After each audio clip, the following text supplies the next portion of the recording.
Pada suatu masa, di suatu daerah di Bukit Batu, Kabupaten Bengkalis, terdapat sebuah kapal yang bernama Lancang Kuning. Kapal tersebut ialah kepunyaan seorang raja yang dikenal dengan nama Datuk Laksamana Perkasa Alim. Pada suatu hari, para dayang pun datang menuju istana nak menampilkan sebuah tarian dalam rangka merayakan hari jadinya kapal Lancang Kuning. Sang raja pun terpikat dengan salah satu dayang dan mengajaknya untuk berkenalan. Nama gadis itu ialah Zubaidah. Zubaidah ialah seorang gadis yang tak lagi memiliki mak dan bapa yang berasal dari Bintan. Raja pun jatuh hati pada dia. Akhirnya ia pun menugaskan kedua anak buah dia, iaitu Panglima Umar dan Panglima Hasan, untuk mendatangi rumah makciknya dan menyampaikan perasaannya. Keesokan harinya, Panglima Umar dan Panglima Hasan pun datang menemui Zubaidah atas perintah raja. Mereka membagi tahu Zubaidah bahawa raja tertarik kepada dia. Setelah menyampaikan maksud kedatangan mereka, Zubaidah pun menolak perasaan raja. Ampun Datuk, saat ini hamba belum bisa menerima perasaan raja. Sekali lagi, hamba mohon maaf Datuk. Lepas tu, Panglima Umar dan Panglima Hasan pun meninggalkan rumah makcik Zubaidah. Sebelum membagi tahu jawaban dari Zubaidah kepada raja, mereka pun berjalan mengelilingi desa dan tak disengaja bertemu dengan Teratai, yang merupakan adik dari Panglima Hasan.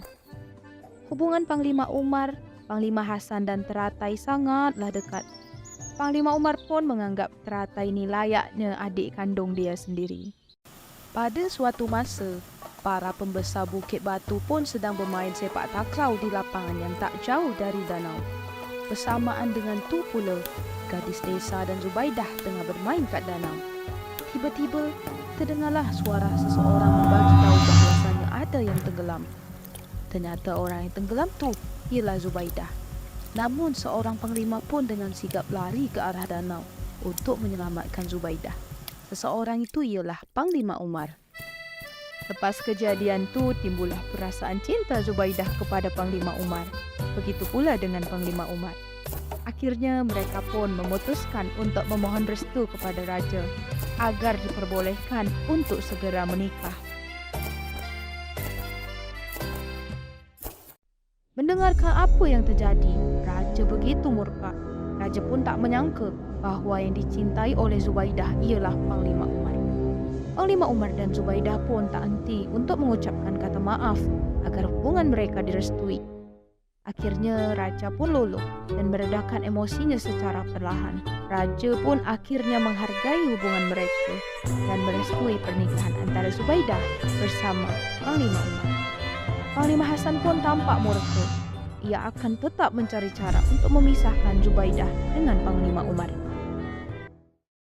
Beberapa bulan kemudian, raja bersama perwakilan kerajaan sedang berdiskusi dalam suatu rapat. Siapa agaknya yang layak boleh memegang amanah sebagai utusan untuk pergi ke Lingga? Ampun tuanku, pada pandangan Patih, Datuk Panglima Umar lah yang layak untuk menjadi utusan. Ampun tuanku, jika patih yang tuanku titahkan akan patih junjung di atas kepala patih. Bagus, buatlah persiapan. Maka diperintahkanlah Panglima Umar sebagai perwakilan kerajaan untuk pergi ke Lingga. Keesokan harinya, Panglima Umar dan pasukannya pun melakukan persiapan untuk berlayar.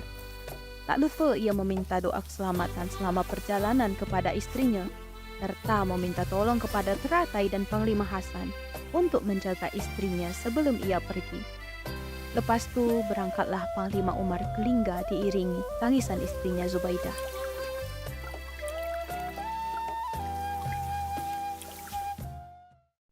Lepas beberapa hari kepergian Panglima Umar, datanglah Panglima Hasan menuju rumah Zubaidah. Zubaidah, oh Zubaidah.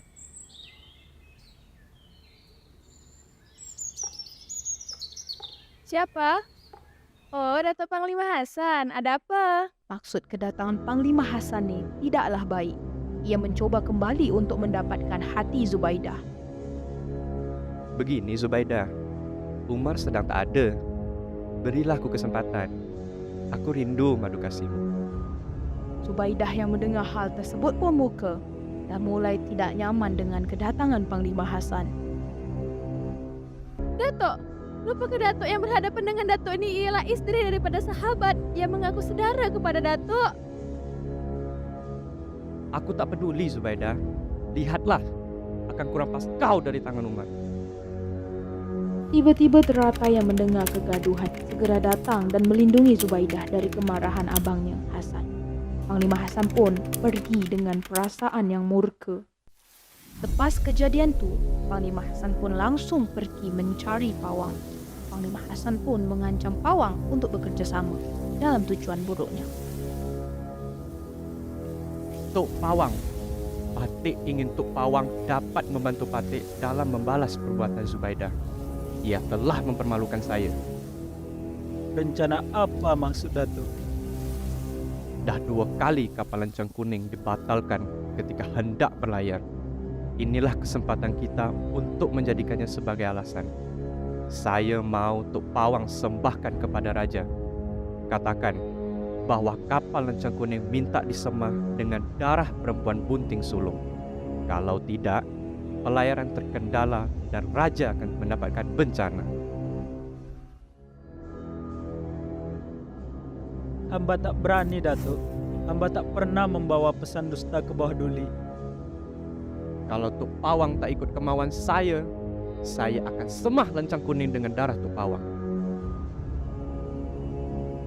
Pawang yang terpaksa mengikuti keinginan Panglima Hasan pun akhirnya pergi menghadap Raja ke istana, melaksanakan rencana jahat dari Panglima Hasan.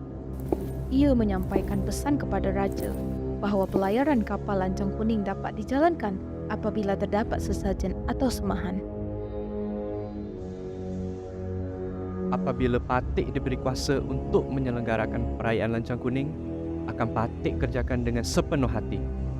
Apabila bendahara terkendala, biarlah Patik yang memimpin acara kali ini. Mengapa tidak? Beta serahkan saja perkara ini atas kebijaksanaan Datuk. Raja pun menyetujui pengajuan Panglima Hasan dan Pawang tanpa mengetahui siapakah orang yang akan dijadikan persembahan untuk pelayaran kapal lancang kuning ke laut.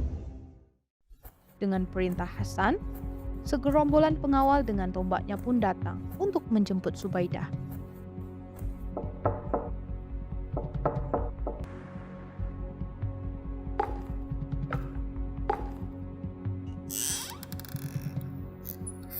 Ada hal apa, Datuk?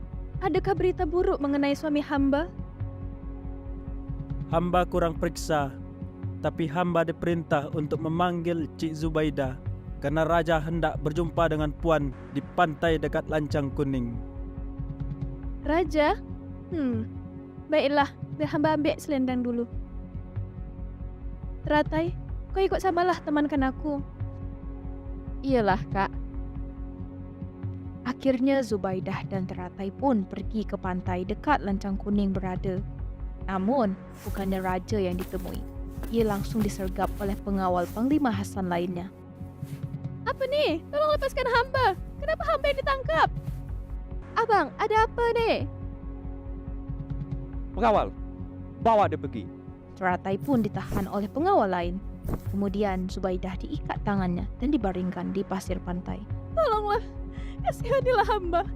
Kalau nyawa hamba diperintah menjadi korban, tunggulah sampai suami hamba pulang. Sayangnya Zubaidah pun tak terselamatkan lagi. Dia sudah dijadikan semahan atas peluncuran kapal lancang kuning oleh Panglima Hasan. Di dalam istana, terlihat Panglima Umar yang telah kembali dari perjalanan tugasnya. Umar,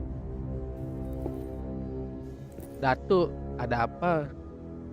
begini Umar. Selama engkau pergi, telah terdapat bencana. Raja baru tahu kabar ni setelah dibagi tahu oleh Teratai.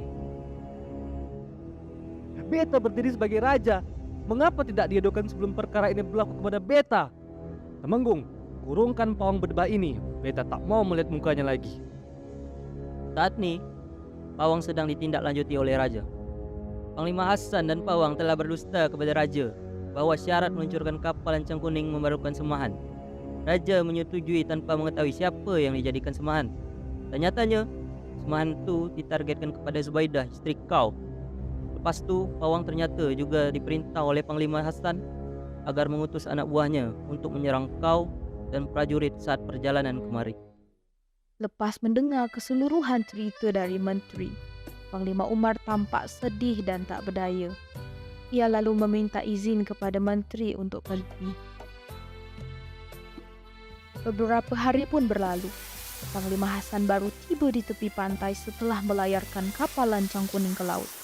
Panglima Umar yang mendapat kabar tersebut langsung mencari sahabat yang kini menjadi orang yang paling dibencinya itu. Hasan, apa yang kau telah perbuat terhadap istriku? Panglima Hasan yang mengira Umar telah mati di tangan prajuritnya pun terkejut melihat Umar masih hidup. Umar, jangan pula kau nak salahkan aku. Zubaidah menjadi korban ialah titah Sultan. Aku dah dengar semua ceritanya. Apapun yang kau ucapkan, aku sudah tak percaya lagi. Kini akan kubalas perbuatan yang telah kau buat kepada istriku. Terjadi pertarungan hebat antara Panglima Umar dan Panglima Hasan. Keduanya berlari hingga ke daerah perbukitan dan sama-sama tak terkalahkan. Namun, kekuatan sekaligus amarah Panglima Umar akhirnya telah berhasil mengalahkan Panglima Hasan. Lepas kejadian tersebut, pawang dikabarkan mendapatkan hukuman dari raja. Panglima Umar berlayar menggunakan kapal lancang kuning seorang diri setelah memohon izin kepada raja. Lepas tu, tak terdengar lagi kabar dari Panglima Umar. Tak ada yang tahu keberadaannya bersamaan dengan kapal lancang kuning. Diduga kapal tersebut dilanda badai dan Panglima Umar pun tenggelam bersamanya.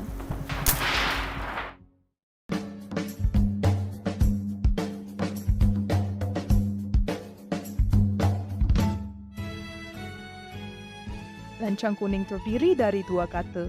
Menurut sejarah, perkataan lancang satu makna dengan perkataan kencang ataupun laju. Bentuknya ramping dan dapat dipakai di sungai maupun di samudera luas. Pada umumnya, lancang terdiri dari badan perahu, 2 layar, 8 dayung dan rumah perahu. Lancang dapat membawa 50 orang lebih dan dilengkapi dengan meriam serta apilan. Ujung haluannya pun sangat panjang, runcing dan tajam seperti mata tombak yang mengerikan. Hal ini digunakan untuk menikam lambung kapal musuh, sekaligus sebagai tangga titik untuk menyerbu ke kapal musuh. Tetapi, lancang tidak digunakan untuk pertempuran, melainkan hanya dipergunakan sebagai penyerang gerak cepat, yakni pengintai posisi musuh. Umumnya, raja-raja Melayu dahulu memilih kuning sebagai warna tanda kebesarannya, sehingga ditetapkan bahwa setiap benda yang berwarna kuning adalah milik raja. Itulah mengapa kita kenal kapal tersebut dengan sebutan lancang kuning, yang membawa kita pada sebuah pengertian bahwa lancang yang dimaksudkan itu ialah kendaraan milik raja.